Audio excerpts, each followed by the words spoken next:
Hey, everybody, Z Garcia here. Today I'm taking a look at the latest game in the Beasty Bar line of games. This is number 3, Born to be Wild.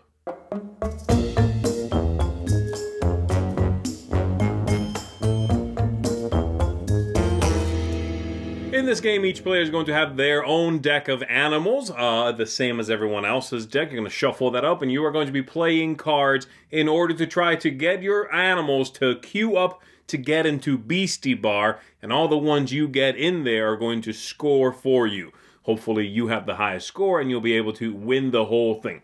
As I said, this is the third game in a series of games. We had Beasty Bar, New Beasts in Town, which was number 2, and now this Born to be Wild. This one does, however, have new iconography on the cards that they've gone ahead and used in the new printing of the first and the second games. So be aware of that. If you are familiar with the first or the second, but you have an older printing of it, these are going to look slightly different. They did make updated ones, though, for the first and second games in this series. So this is a standalone, though. You don't need to know anything about the previous 2 games. If you don't, that's perfectly okay. I'm going to show you how this works, and then I'll give you some final thoughts after that. Here we go. In the game, each player is going to be using their own deck of animals to line up at the entrance to Heaven's Gate, the Beasty Bar of the title, and try to get their animals into the bar and score victory points while avoiding getting kicked to the curb. The general flow of the game is everyone's going to have 4 cards in their hand. On your turn, you play one as close to the entrance as you can, and you will do some abilities on it. The next player will then play one. You'll also draw back up, by the way. Next player will play one, do some abilities, they'll draw. The next player will do so. This will continue with everyone playing a card until, at the end of a play and activation, there are 5 characters set up waiting in line. At that moment, the front 2 will get into the bar. The last one is going to get kicked out to the curb, and the 2 remaining would scoot right up to the front, and the game continues with everyone playing. This will go on until all the cards are gone. The 4 you are holding plus your deck, you'll play out everything, and then you will count your score down here in the victory pile based on that symbol there inside of a little a drink with an umbrella in it. Very nice. And then whoever has the highest score, of course, is the winner of the game. But that is a very simple overview. Let's go ahead and give you some details as to what each of the different characters you'll find in here actually does. The elephant is number 12, and when it shows up, it is going to push its way past as many animals in front of it as equal or lower than 10 in strength. So in this case, she would show up there, and this is 2, this is 7, this is 17. So she will move to that spot there, and that will be the end of her resolution. She is worth 3 victory points. Number 11 is the camel. The camel has a recurring power, which is what that swirly orange symbol means. When it shows up, it's going to jump on top of the animal in front of it, as long as it is smaller than the camel itself, like so. And then that animal will share the camel's fate, as the rulebook says. This is a recurring power, so that means the next player, after they play a card here, and that card triggers, all of the recurring powers will happen again. So the camel will jump to this one if it's still there, and so on down the line. The camel is worth 2 victory points. Number 10 is the buffalo. The buffalo here is going to have a recurring power itself. Every turn after someone plays and does their card, the buffalo is going to poke the animal in front of it with its horns, as long as that animal is smaller than the buffalo itself, and remove it from the line. The "that's it" power that many characters have. So in this case, it will show up, it will poke this one, scare it away, sending it away, and that will be it. Next turn, after something else is played and resolved, it will attempt to poke the camel. The camel is, however, too large for it, and it will simply stay here. But it will check every turn if it can get rid of the one in front of it, and move one space ahead. This card is worth 3 victory points. Number 9 is the Eagle. The Eagle is going to soar above the line, staying up there until the line is complete. If there is another Eagle already in play when one is played, the new one simply goes away to the that's it pile. But if not, it will stay up here, wait for the line to be completed, and once that happens and all the effects are resolved, it will swoop down on the weakest, removing it from play before the line is resolved. In this case, this card would go away. It is lower than the Eagle, so it may be taken over by it, and then the Eagle will flip over, take its spot, and then the line will be resolved. That card, the Eagle, is worth 2 victory points. Number 8 has both an offensive and a defensive power. When it shows up recurringly, it is going to advance in front of the one that's ahead of it. If it is higher than it, in this case, it would do so like that. But then it also has an always-on defensive power, which stops the 2 aggressive animals, the ones that show these paw prints, from advancing past it. And so if this player would play that, next time this might go away, but upon attempting to take the 8 down, it will not be successful. The 8 here has that shield to remind you of that defensive capability, shows you the power across the bottom as well, and it is worth 3 victory points. Number 6 is the Zen Panda. The panda is going to, when it shows up, move between any 2 animals in the line and define the center of the line, looking for balance. Anyone who disturbs that balance, well, that's it for them. This one would go away. This might be a bad play, seeing as to how they will, because of this recurring power, be immediately poked out of the line, but instead they might go here, set this as the balance, this one disturbs it, and it is out, and these can all scoot up to the front. The panda is worth 4 victory points. Number 5 is the Coyote. The Coyote here, when he enters the line, he is going to persuade another animal in the line to re-enter at the back of the line and use its power again. If that power comes with any choices that must be made, then the player playing this new card is going to make that choice. So upon playing this, they might choose the Zen Panda, place them at the back, and make the choice that the panda will go here, setting the center of the line, eliminating this character from the queue.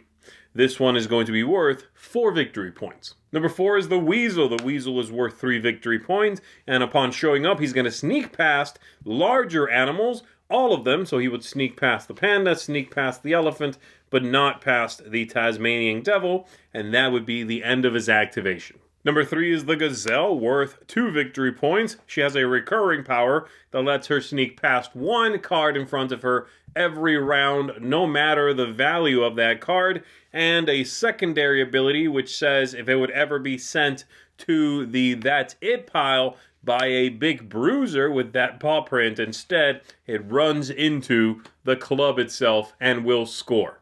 So that is the Gazelle. The Flamingo is number 2, worth 4 victory points, and when it shows up, it's going to advance in front of the card directly ahead of it, and then it's going to switch the 2 around it and make them trade places, which would be a bad thing because this big buffalo here is about to knock out that Weasel, though the Flamingo itself is about to also be taken over by this advancing camel. So there you go. It's going to create a little chaos around itself. That is the Flamingo, worth 4 victory points. Number 1, the Armadillo. When it shows up, it's going to roll right to the front of the entrance, and it is going to knock out animals in its wake of 1 value. So as it rolls up here, you might pick 4 and knock out both of these, putting you in the opening spot there. It's going to be worth 4 victory points if it gets in. And finally, number 0 here is the Tasmanian Devil, which was actually a previous promo card that they've gone ahead and included in this set. I like that very much. It's worth 2 victory points. When it shows up, it's going to go right to the front of the line, and then it is going to pick up all of the other ones, shuffle them, and place them back down on the table, creating possibly quite a bit of chaos, as makes sense for a Tasmanian Devil. We will replace the other ones, like so, and then we would check those recurring powers. This is still okay. If it had worked out like so, well, not so good for the fox as it gets removed by the buffalo. So there you go. Those are all of the powers. You now understand how the game works, all of the little things you might see. Let's go back up top. Let me tell you what I think of it. Born to be Wild. I like this series of games. I've enjoyed Beasty Bar for a long time. I liked the second one, not as much as I liked the first, but I liked the second one. I thought the powers were a little more obtuse and complicated in the second version of the game with all new powers. And this is yet another one, so I had concerns. I was a little worried that the powers in this one would once again be even more convoluted than the ones in the second game. And I did not find that to be the case. I actually like this one more than I like New Beasts in Town, which is the second game in the line. The symbology is good. The new look is pretty good. I just enjoy the powers in here more. There's a nice amount of silliness and whimsy and, lots that went into this that is something I really enjoy. So I'm just a fan of the system. Anyway, let's go ahead and talk about this, though, specifically. Here's what I think of it. I like pretty much everything about it, by the way. So the thematic ties, the game is still very kooky. It's a silly theme, but it is fun. It's engaging. It draws you into a world all of its own, and I like that world. I like this premise. The aesthetics are very nice. Like I said, some of the symbology is good. I'm glad they're doing it. I enjoy that. That's no problem. Some of the symbology is a little heady. It is not immediately evident what's going on from the symbols. They're just a good reminder as opposed to a good teaching tool. Truly amazing iconography or symbology. I think you will guess at what something does even before you read the rule books. That some of the cards in here do that. They don't all do that. But overall, the game looks good. They do give you a player aid, or two of them, so you can pass those around. So that helps a lot, and I really have ultimately no issues with that. Replayability here is very nice. The game has a lot of replayability, and that's without considering that you can combine this with one or two. You can mix and match the animals. Now, I'm a stickler myself for mixing different looking cards. So say one, game that has written powers and one that has symbology powers. I don't like the way those things look put together myself. But it works. If you have the older printings of one or two, you can mix them with this. If you have the newer ones, though, they flow in and you can do whatever you want truly seamlessly. So I like that a lot. But even if you don't have those, this is great on its own. All the powers are neat. Everything works just the way it should right in here. And there's a lot going on. So, the order the cards are going to come up, what everybody is drawing, how everybody is tackling the things they want to do. It really does give you a nice amount of replayability, even just out of one of these boxes. The game length is very nice. The game is quick. It's punchy. It's going to take about 30 minutes or so.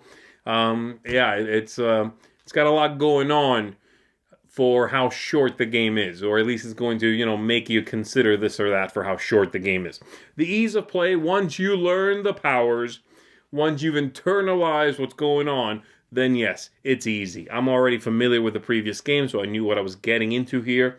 If you are not, it might take you a play to really sort of solidify how everything moves, but it'll be a fairly straightforward endeavor.